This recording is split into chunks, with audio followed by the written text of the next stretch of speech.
So welcome everyone to I-CBT Fridays. Today is a very exciting day. Before we announce everything that's going on, I just would like to explain briefly. I-CBT Fridays is a space that we have created for clinicians to learn together, practice, consult, do consultations for clinical questions using I-CBT for the treatment of OCD. Today's meeting is recorded.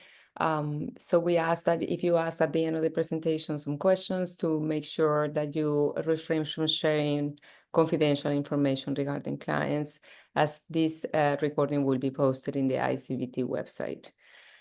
So as I said, today is a very exciting day. We have a wonderful presentation that Angela, Henry, and Mike Parker, have two wonderful LCSWs, decided to prepare for us, and we are very excited to hear them. The title of the presentation is "But My Senses Can Detect Anything," is using I-CBT to treat doubts about germs and other invisible things. So I was wondering if the presenters would like to introduce themselves, and I also want to request that if you have questions, to hold them until the end of the presentation, and they will graciously respond to them. So I don't know, Angela, would you like to start introducing yourself? Sure. First I want to just say thanks to Mike Parker. He is a rock star, and I'm so glad that we're doing this together. We just had a lot of people that we were noticing together that were really struggling with these kinds of things, and we thought this would be, if we're struggling with it, then most likely other people are struggling too. And Mike said, hey, the best way to learn is to teach. And so we're doing this collaboration. And so I am an LCSW, and I have a private practice in South Bend, Indiana, near Chicago. And I specialize in OCD, BFRBs, PANS, PANDAS, Tourette's, those kinds of things, and work a lot with kids, but also see some adults, and love working in this world. I'm excited that the new book came out today, and I know Alec Pollard is doing a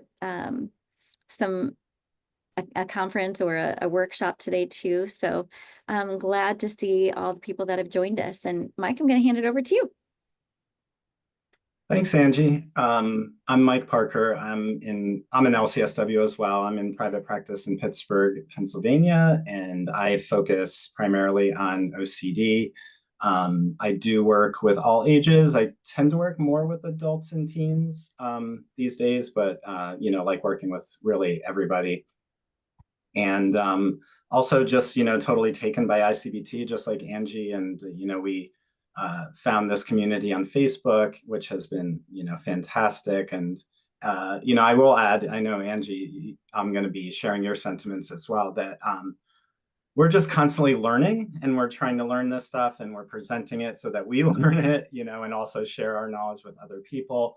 But we also want to just recognize, everything that we know, we've learned from other people. And that's just the beautiful thing about the group, with the I-CBT community. So we've picked things up from, Mike and Carl and Bronwyn and Amanda and Katie and just everybody that, Sylvie, Mary, everyone that we just, communicate with on Facebook. So we are gonna, do our best to do this topic justice, but we thank everybody that we've learned from. Yeah, we are really looking forward to your presentation. This title of this presentation, I think every single one of us, when I read the title, says, yes, I have to listen to this one, because it's always a frequent difficulty for clients and for therapists as well. Before we start, I did wanted to take some space to announce that Fred has published his book. It's available in Amazon. And we are all very excited that he's creating new literature, particularly for clients, to follow along with the therapy that we provide. So without further ado, perhaps we can start, and we can wait to learn from you. Okay, great. I probably should share my screen now. Let's see.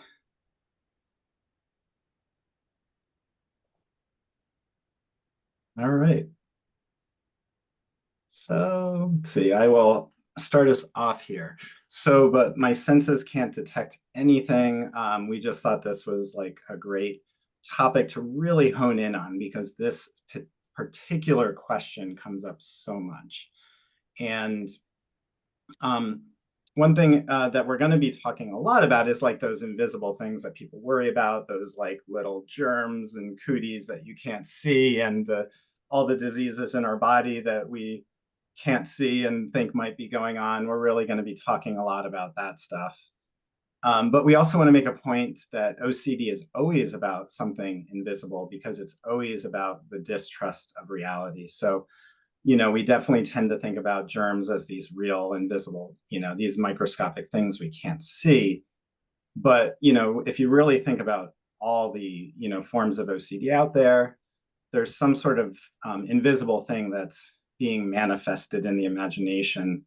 And so that could be something like a lock that isn't locked that you're imagining, on the window on the first floor, or a possible version of yourself that hasn't manifested in reality yet.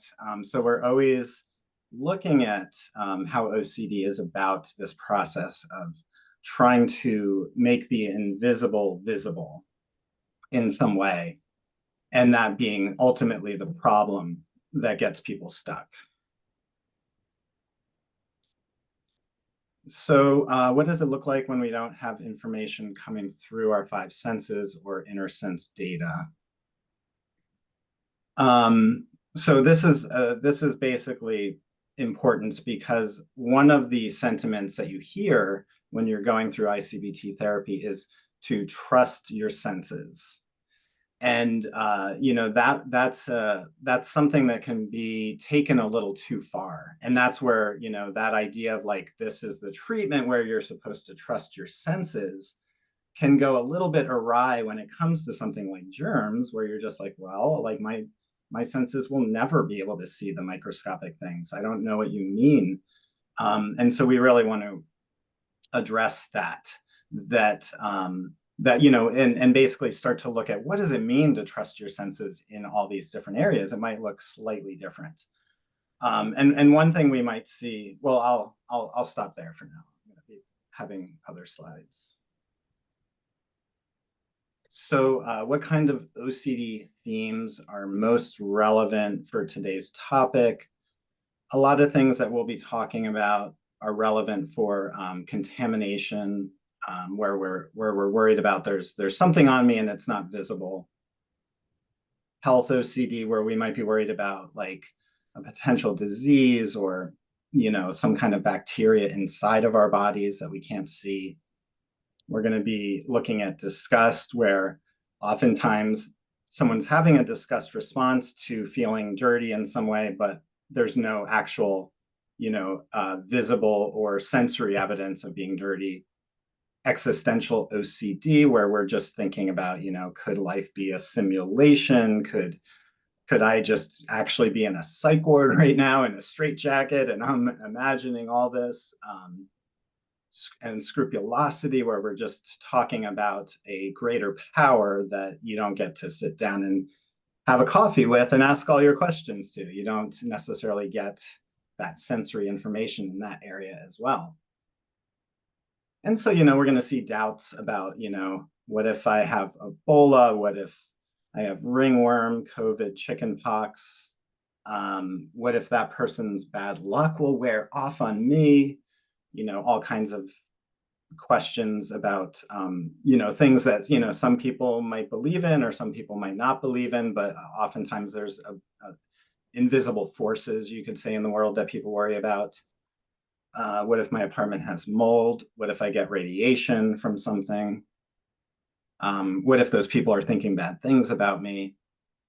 Obviously, we can't go into someone's brain and see. Could I be having a heart attack? What if that's lead paint dust on the windowsill? What if I'm a sinner in the eyes of God? So something that gets us tripped up when it comes to something like contamination is we can get a little spoiled, I guess you could say, doing I-CBT with some obsessions, because other doubts can have sensory evidence that more directly refutes the doubt. And so, an example would be someone who's struggling with the fear of, am I the sort of person that's going to harm a child or is attracted to children or something like that? Oftentimes in therapy, we're really helping that person reconnect with the very easy to identify desire, the inner sense data of what they actually desire, and notice that information and reconnect with that information. And like anybody that's struggling with an obsession, when you ask them straight up, like, well, do you actually want to do this? Do you actually want to harm a child, or are you actually attracted to a child? They'll say no, right? So you get that split second where reality is trusted and the person says exactly what they desire. And so when you're going through a process of helping someone connect with their inner senses, you're going to get information that directly refutes the obsession. And so, sometimes with obsessions, we are doing that. We're saying you have information available right now that actually refutes it, like literally makes it false. It doesn't necessarily completely remove the possibility ever, right? We can always say anything's possible. But a lot of times we have some information to refute things. But with I-CBT, we want to be careful to not rely on that and always look to do that, because really possibilities are always possible, and we're not looking to rely on sensory data to refute possibilities, and we want to be really careful with that. But then, when it comes to invisible things, we realize that there's no sensory data at all that we have to refute, in the sense of like, oh, this is the evidence against, we basically have oftentimes a lack of information, or, a lack of information. So another thing that gets people tripped up is other doubts can seem more unlikely. So, you've got a mild-mannered suburban mom in your office, and she's saying, what if I want to, murder my family? And, so we're often in a place of like, as a clinician, we'll be like in our own minds thinking, wow, this is definitely OCD. This is so obviously like unlikely. This is, very clearly far-fetched. And then the client has that information too, that they're gradually working towards, like, that this is a very far-fetched kind of idea, and that kind of gives you a little bit of traction in treatment sometimes. And then the idea of getting sick or getting the flu or getting, whatever it might be from an invisible thing, that doesn't seem far-fetched at all. That happens all the time. Societal messaging seems to support the doubts. And so we want to notice with, germs and things like that. We're constantly being told to wash our hands. If you have to cough and you're sick, cough into your sleeve. And so, we'll get clients who are like, well, I'm trying not to stand too close to anybody. And I'm trying not to, if someone coughs, I'm trying to, then go rush to the bathroom and make sure I do some sort of compulsion. Because we are, and it seems like it's almost directly linked to these societal messages we get. And so, there's a lot we're up against with these obsessions.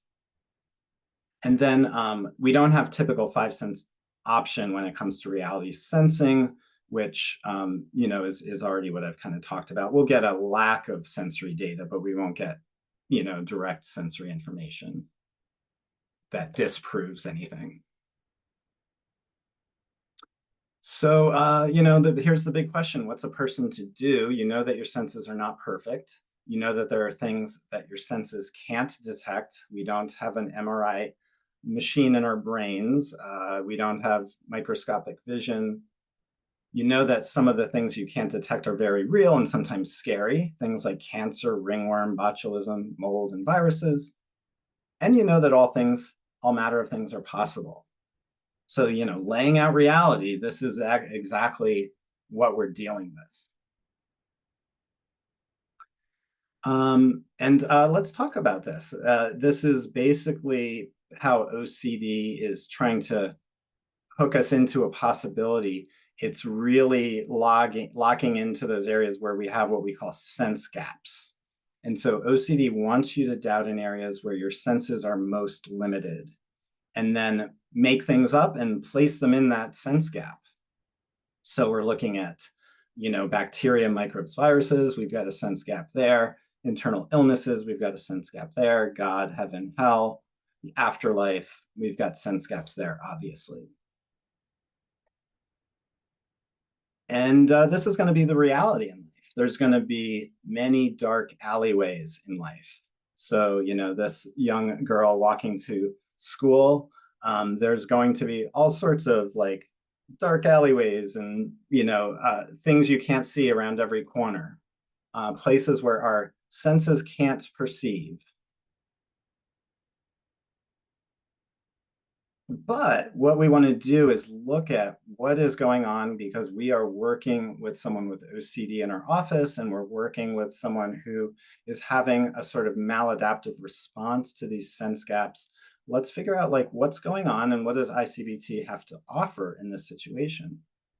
So what we're going to see is that someone with OCD is going to encounter sense gaps, and they're going to fill in that gap with a story. And that story is going to be rooted in the feared possible self, which we review in treatment, identifying what the person is scared they'll become. Irrelevant associations. So what we're going to often see with someone who's living with OCD and really having, in a period of bad OCD, is they've lost trust in themselves. They've lost the ability to make statements about themselves and know things about themselves. And they've almost become sort of like a blank slate in their own mind. And, once you're a blank slate and you don't trust yourself, then these things you read on the news or hear secondhand from other people, you're going to think those apply to you in the present moment. You're not grounded in your own context anymore, and anything feels like it could apply to you. And so there's also going to be a distrust in the lack of sensory information. And it's really important with invisible things to recognize that there's going to be a lack of information, and that's going to, because there's a sense gap there, the person's going to say, well, the lack of information doesn't matter because I never will get the information. And we're going to say, well, you still have to trust that lack of information, even when there's sense gaps. What else can you do, right? We're really saying like, this is a very reasonable approach to life. And just because there's a sense gap doesn't mean like, we're going to go into our imagination. That's what OCD wants you to do. Also a distrust in one's common sense. So almost like the logic that someone, with OCD might use when they're thinking about a different person or their child or their spouse or their parent. They're going to have all sorts of common sense advice for other people. When it comes to themselves, they're not going to be using that same common sense, and we want to help them reactivate that. And then over-reliance on possibility, what's going to be down that alley, what's going to be around that turn, what could be on this doorknob. A lot of possibilities being explored. And so, what could be down the dark alleyway? A robber, a vicious, untrained pit bull, and worst of all, a clown. We can see how all kinds of stories can be made up about things you can't see. So these sense gaps are prime opportunities for OCD to argue that possibilities are justified. Your senses can't detect it, says OCD. Of course, this possibility is relevant to you. But possibilities in areas imperceptible to our senses are still just possibilities. That is the most important sentence in any of my slides here. We want to recognize, okay, fine, your senses can't detect things, but still all these things you're thinking about is still just a possibility. And that's really powerful, really important for people with OCD to recognize that at the end of the day, I'm really exploring possibilities, and it doesn't matter if it's in an area where it's like a far-fetched possibility or it's in an area where it's a little more probable. it really is still just a possibility. And a doubt without evidence is still obsessional doubt.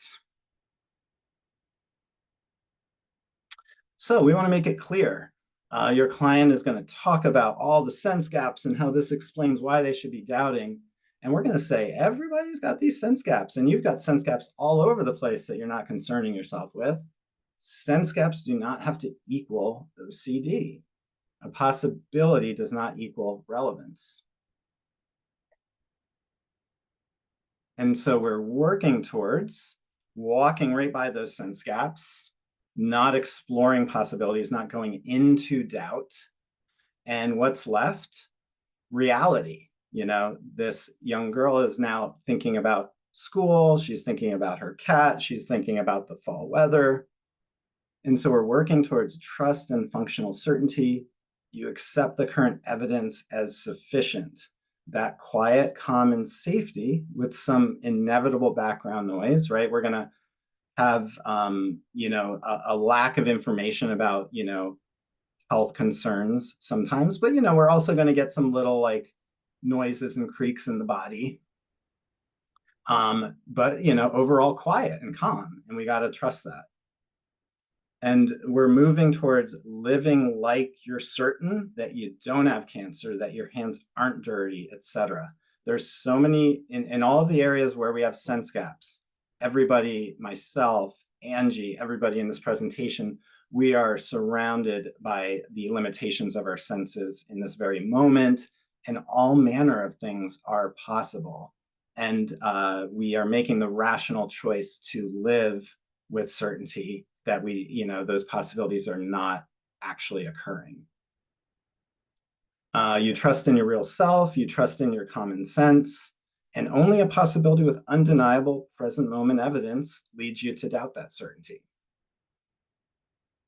Okay, so I just want to review some of the reasons here, and I think we should be good on time. So we're going to take a look at, like, in the areas where we're having sense gaps, what are those kind of things that really grip someone who's having an obsession and really make them believe it's relevant and important. So general facts. Again, OCD loves the abstract, wants people to just live in an abstract, generalized world, not really pay attention to the present moment context. And we're going to see things like germs exist, cancer exists, surgeons wash their hands, completely out of context there. Prevention is important. Sterile environments are safe. Enter one of a million things that causes cancer. Headaches are a symptom of a brain tumor. So, all the, just surrounded by this information, and it's all very general. It's all very out of context, but that can be applied. Rules are huge. We're going to see how someone is, being told to wash their hands whenever they're dirty, use hand sanitizer, wear a mask in public, practice prevention, call a doctor at the first sign of blank. So much information out there when it comes to health and germs that can so easily be applied. Hearsay, I've heard about people being, called gross and dirty. There was that kid in grade school who everyone said his hair was so greasy, or, I never want to be dirty like that. I just read about a free case of someone getting botulism from canned food. So, that would be, an example of a story you just heard. Past experiences. I once had a horrible stomach bug. Never want to go through that again. I never want my house to be like the house I grew up in. Maybe my mom was like a hoarder, and, that really, sits with me. I once got food poisoning. And then, of course, it's possible. You can't say that something isn't possible. And this is really gets to the core always of I-CBT, that we're working to help clients recognize that you can't disprove possibilities.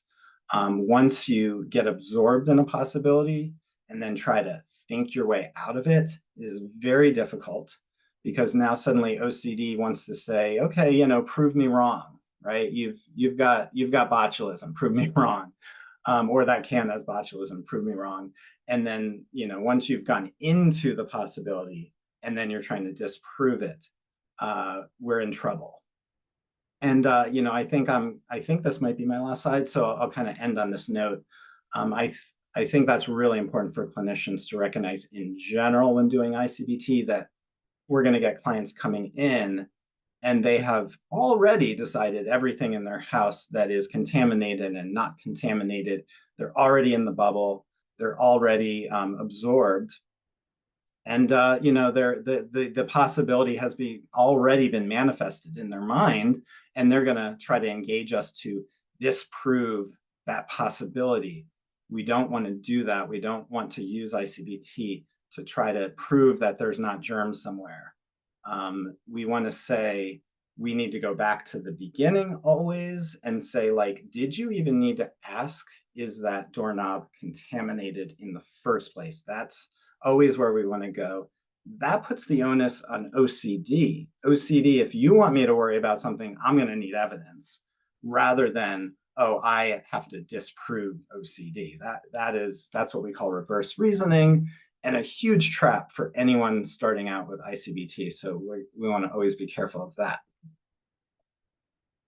All right, so we are first skilled clinicians bringing our best medicine and efforts to the collaborative table, and we treat I-CBT. Angie stuck that one in there.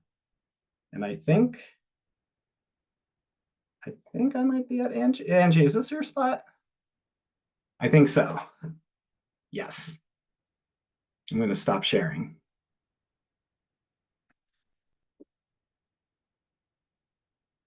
Okay. I'm just going to bring mine up here for a second. Take me just a second.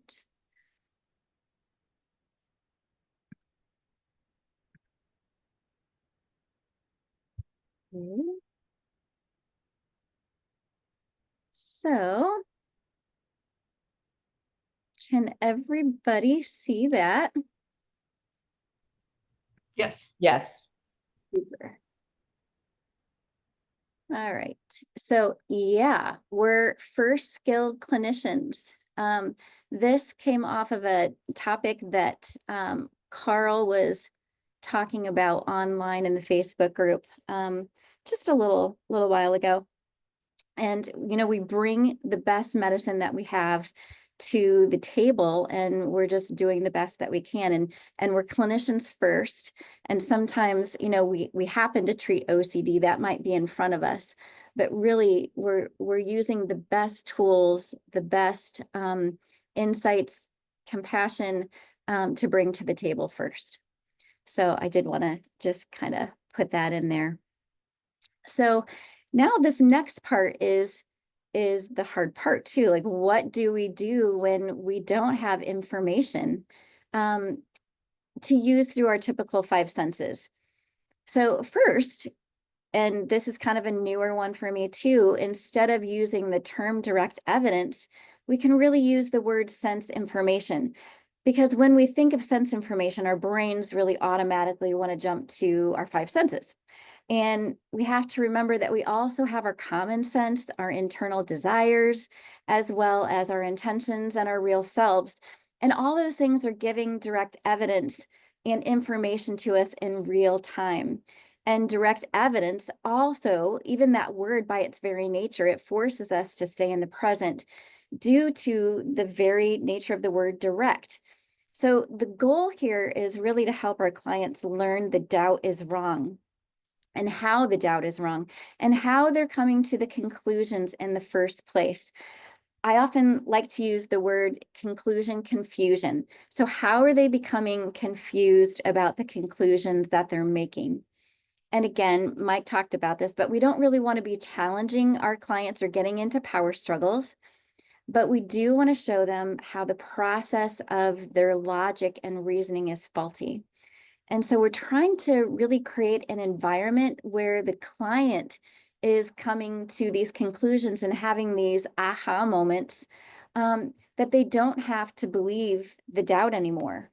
And oftentimes we're going to see, and Fred's talked about this in consult group, oftentimes there's a duality here, and you'll hear from your clients, yeah, I know that. And they can spit back all the learning that we're teaching to them. They'll say, yeah, I know, but when we hear that sort of thing, the OCD is really overriding the knowing at that point.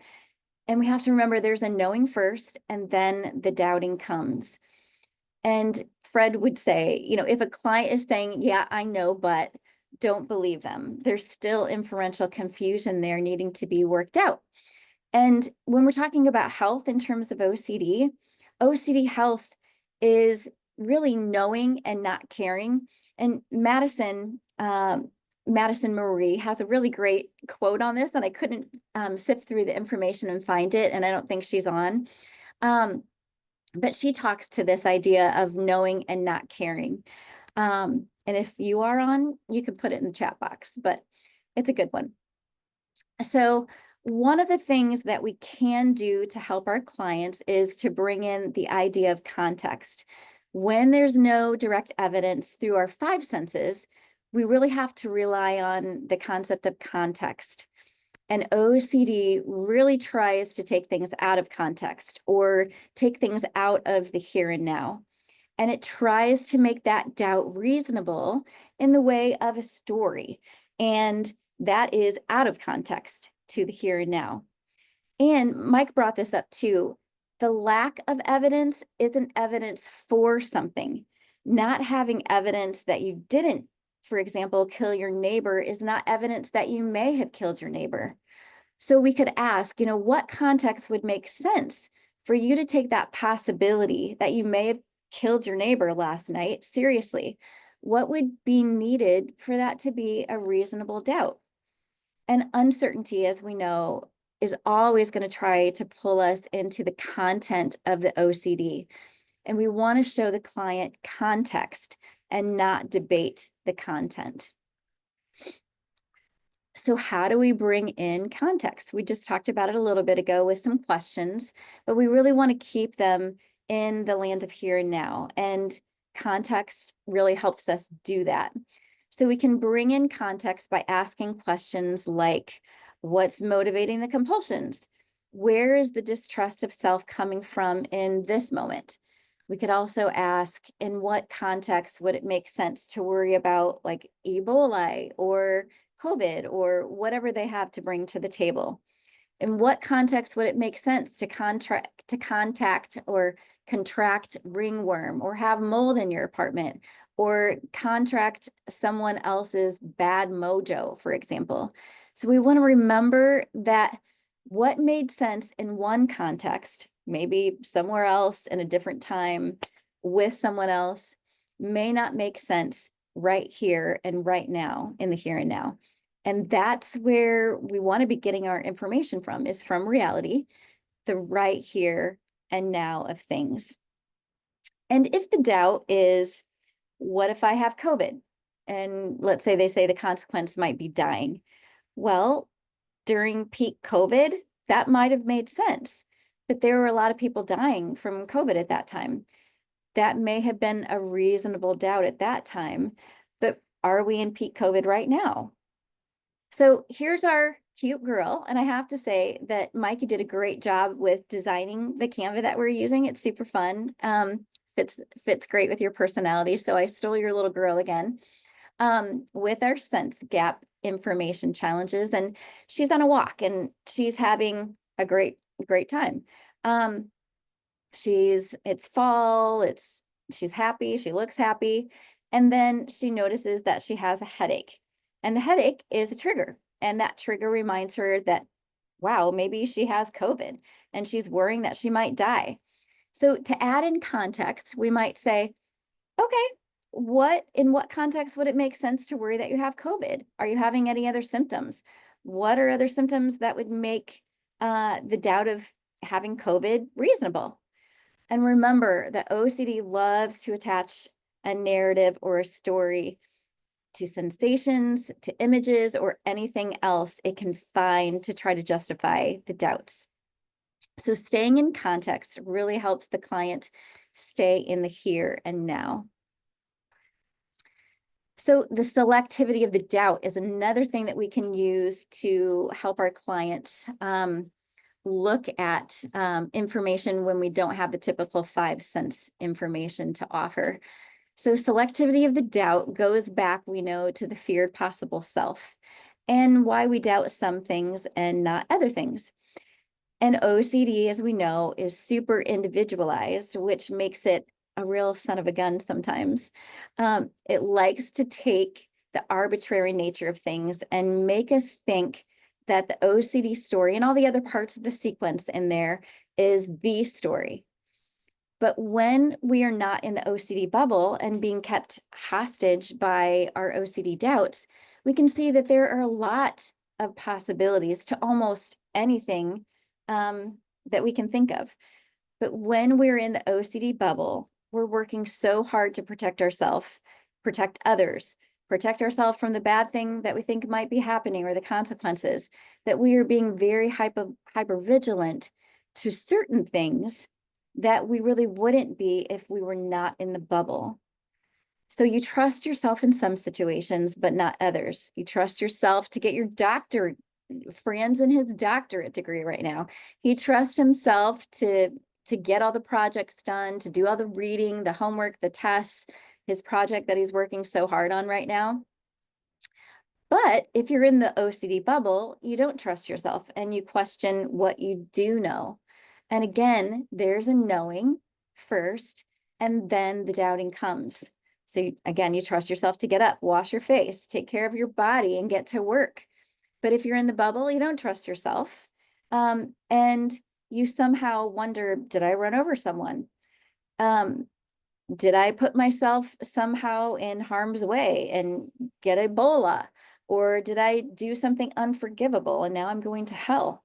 So showing our clients how they're being selective really about what they're choosing to pay attention to and believing with no direct evidence in the moment will help them understand the faulty reasoning process and the arbitrary nature with what they're deciding to and not to pay attention to. So Mike Hetty has, if you know Mike Hetty, he's got all these little tips and tricks. And in a consult group the other day, he was talking about this. So I wanted to add it to the slides. And he was giving a spin on something that he does. And then I took another spin too, but we'll talk about both of these. So first, he leans into the selective nature of what we're doing and attending to, and helping the client look at the feared possible self and the real self by doing a little trick. And one of those tricks is to really have a conversation with the client. And he uses this somewhere after module 5 or so, or you can use it as a refresher too. But he's really letting them know that you're not buying what the OCD story is telling. And let them know that it's obvious that the OCD story is selling them, but it's not selling you. And then you can ask them a question. And you might say, what do you think it would take for me to buy into OCD's story? And then you let them tell you. And this is kind of my version where I insert stuff. And then the next slide will go back to his. But for right now, the client has been trying to convince you OCD's story about themselves. And like maybe there's some bad guy that's amoral, let's say, and they do all sorts of bad things and they're going to hell because of it. So what we do here is we try to flip that script and say, what would it take for me to buy into the fact that you are this amoral, horrible guy that's going to hell because you're such a wretched soul and does these terrible things? For example, they might say, well, you might have to see me doing all sorts of terrible things like hurting kids. Then you could say, okay, is this true about you? Are you hurting kids? And most likely, hopefully, they're going to say no, because if they don't say no, it's going to be more of a reasonable doubt. But you can talk to the client about then the selective nature of what they are attending to and where they're focusing their attention. But it's actually all these things are irrelevant in the here and now. They're just possibilities masquerading around as facts about themselves. I sometimes call those little T truths. So this also sprinkles in a little bit of future learning, because we're not there yet, but it also sprinkles in a little bit of future learning about the real self and having them look at themselves from a non-OCD lens. And then by the very nature of that, being able to see a more authentic picture of themselves as well. In this space, you could also have more discussion of the feared possible self, and who they are afraid they might become if they're not doing their compulsions, etc. So back to Mike's idea. So we take that whole scenario, and after you've talked about OCD story convincing them, but not you, and having them explain what might happen or occur in order for you as a therapist to buy into the OCD story, you can follow up with an example where only possibility, emotional reasoning, and out of context facts are used to really construct this compelling story. So for example, someone might fear or think, what if I have Ebola? So likely they won't buy into the story, but we want them to reveal what about, like, and you can see this kind of back and forth in the slide. We want to have them reveal a little bit about, why it's not enough for them to buy the story, and what the state of affairs would have to be, or what would be required for them to change their mind and buy into it. And remember, we can always take things off theme to help our clients learn what they need to be learning and what would be helpful in a less, emotionally volatile way, if that's more helpful. But again, this leads to a discussion of why certain conditions are required to buy into a story, but not another one. Moving into the selectivity of the doubt, and the feared possible self, creating this hypervigilance to specific areas of their life and then ignoring others. And we all know the devil is in the details. And so next we're going to look at the obsessional story. And this little tip is one from Stephanie Woodrow that she talked about during a book club. And I thought it was a good one, so I'm stealing it. So this is a story and an obsessional story. This is used with permission. But one way we can help our clients is by looking back at an obsessional story or creating one. So again, you can have them look back or notice one of these stories.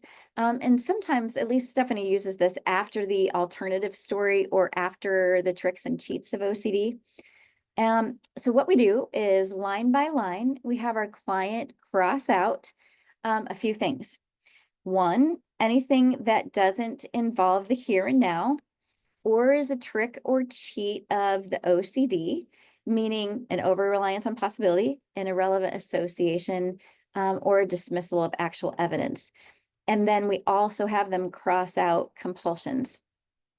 So if you're kind of looking at this obsessional story and you do all that stuff, really you're going to see what's left.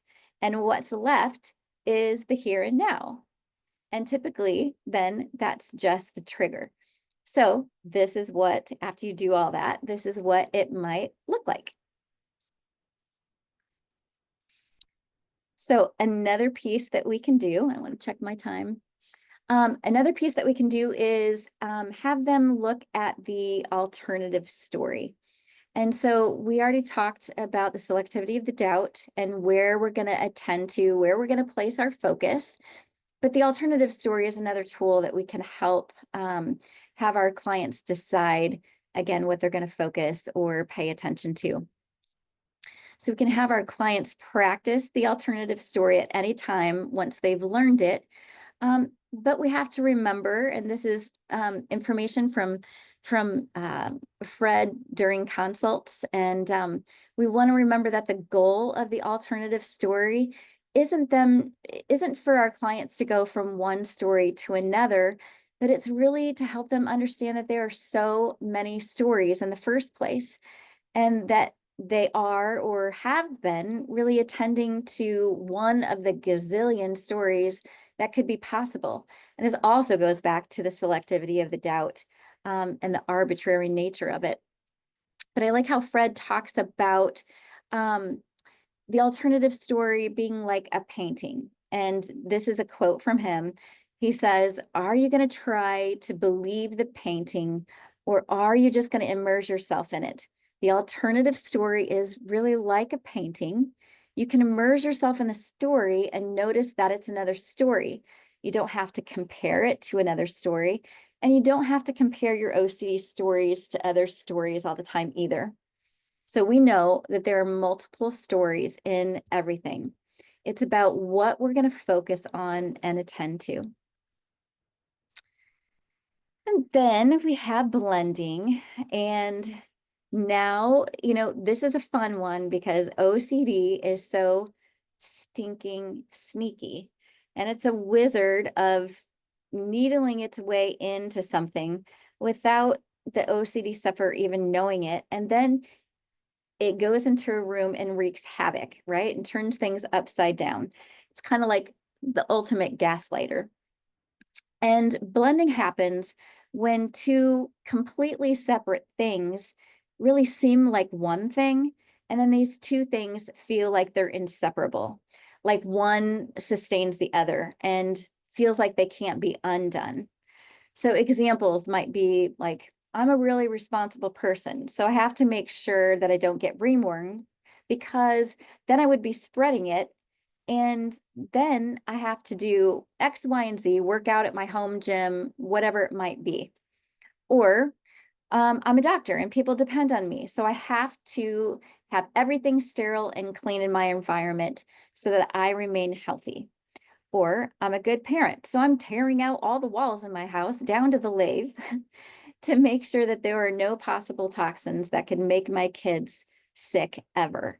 So here we're seeing blending with being responsible, with giving or getting ringworm, or being dependable with not getting or spreading contaminants, and being a good parent with kids never getting sick or the possibility of getting sick.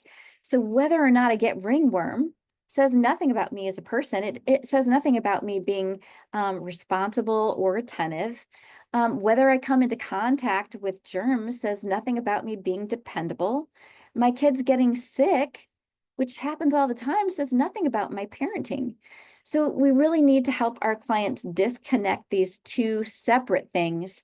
And then we can see how we're blending responsibility, dependability, and parenting with values. But we have to help teach our clients that they can keep their values. They can keep those things. They're important things. If we know ACT, we know values are so important, but we can also keep the values and let go of the OCD. So in terms of unblending, how do we disconnect these two? How do we unblend them? And in the manual, it gives us some guidance on this. But first, we can help the client. Awareness is like the key to everything first. If we're not aware of anything that we're working with, we can't take movement forward. So we have to help our clients learn to be aware that they're blending these incomparable terms in the first place. And so we want to give them some psychoeducation about how they're using the reasoning categories from Module 2 in a faulty way. We can have compassion and empathy for that, but we have to help them understand that it's happening. Secondly, we can help our clients understand what is realistic criteria for how to function in the here and now, and then rehearse it. And that might look like, under what conditions does it make sense to wash your hands? Use a home gym instead of going out. Doing the remediation in the home. And then third, again, we're going back to this idea of functional certainty. And this is where we're going to act as if these terms are truly separate, because they are separate. So we know tricks and cheats. Helping our clients understand tricks and cheats are super helpful because they can see how they're being gaslighted by OCD. And most of the tricks and cheats at play. Most of them are at play. It's really heavy on out of context facts and going deep and let's discuss it. But just for a little bit of education here, because sometimes these can be tricky, mismatching. It's using all sorts of things from events or people or etc. that maybe happened somewhere else, but we're having OCD try to spin a story that it's going to happen to you. So my friend got brain cancer, and the same thing is going to happen to me, or tsunamis happen, and so I shouldn't go to India as planned. So those things did happen. Out of context facts, using real facts from somewhere else, and again, trying to insert them into the story of here and now, where there's no evidence for them. So an example might look like Ebola exists. But if you haven't been to a place where there are current cases and you haven't come into contact with people who have it, the fact that it exists doesn't even matter. It's irrelevant. Going deep is a tricky one. So OCD, this is where it makes you feel like if you could just get to the bottom of whatever the doubt is, then you could like put this thing to bed, you can put it to rest, and not have to worry about it anymore.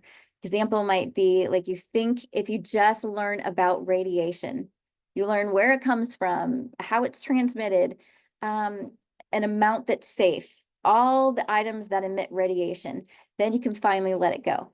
But we know that OCD is a liar, and it just takes you in deeper and deeper because it's insatiable and there's no ending to the questions that it's going to come up with. Reverse reasoning. This is bottom-up approach where you gather information and observations to form a general conclusion, and then you move into the smaller details to kind of substantiate it. People have heart attacks after running and exercising in this gym, so I probably will too. You guys have all the information from the Canva that I put in the chat before I started my portion. So I'm going to let you go through some of these other pieces, but these tricks and cheats are the ones that are most tricky and come up the most. So another one is don't forget your common sense. We have that information too. And again, common sense is probably a spectrum, but we have that information to give us direct evidence in the moment as well. And the last thing that I want to give you is maybe a possible trick to work in these areas where we can't rely on just our five senses alone is, we really want our clients to see how they're arriving at an inference or a conclusion, or again, being confused about the conclusion that they're having, and be mindful about their reasoning process in which they kind of hopped on that bus from reality and went to imagination land. And there's some really good questions that might be helpful to help the client or the therapist ask the client to be able to get there and see how they got on the train to imagination land, and how they came to some of these faulty conclusions and got the conclusion confusion. But one might be, what evidence might be needed in order to believe whatever might be a reasonable doubt. Why do you think you might have someone's bad mojo on you? Or how did you arrive at the conclusion that you might have someone's bad energy? What context would it make sense for you to arrive at that conclusion? We might ask, how do we arrive that my sink might have salmonella on it? So this is a belief, and all beliefs are generated by reasoning. We might say, what's the motivation for the compulsions? Where's the distrust of self coming from in this moment? Or the one that we've kind of mentioned over and over, in what context would it make sense to worry about X, Y, and Z? So that I'm going to stop sharing my screen. And I know we don't have a lot of time for questioning. I guess we have 3 minutes, but these things can be so tricky. And again, this information comes from consults with Fred, from you guys, the I-CBT community, from Mike Hetty, from just a lot of really tough questions that you guys ask in the Facebook group. And I say all the time, like, it's so important that we sift through these hard things because it makes us better clinicians. And this stuff is pretty tricky. So I hope that this was helpful. And again, Mike, I want to thank you for being such a great collaborator and working together on this. Thanks, Angie. It was great. Yeah, absolutely. Yeah, thank you, Mike and Angela. This was fantastic. Thank you very much for the time, for putting together such a comprehensive presentation. We don't have that much time to address questions, unfortunately. There's one posted that Carl posted on the chat box in which he said, if we can't disprove a possibility, why don't we then go with intolerance of uncertainty, tolerance of uncertainty? I don't know if we have enough time to honor that. And I think part of the answer to that question came from Angela's presentation as well, but I don't know if you want to take a couple of minutes to address that. Yeah. And I see that maybe Carl maybe answered some of that. So I don't know if he wants to hop on here. I know last time he gave me a pop quiz question. Maybe I'll give him a pop quiz. Come on and answer the question, Carl. But if we're going to tolerance for uncertainty, my first thought is then we're switching to ERP.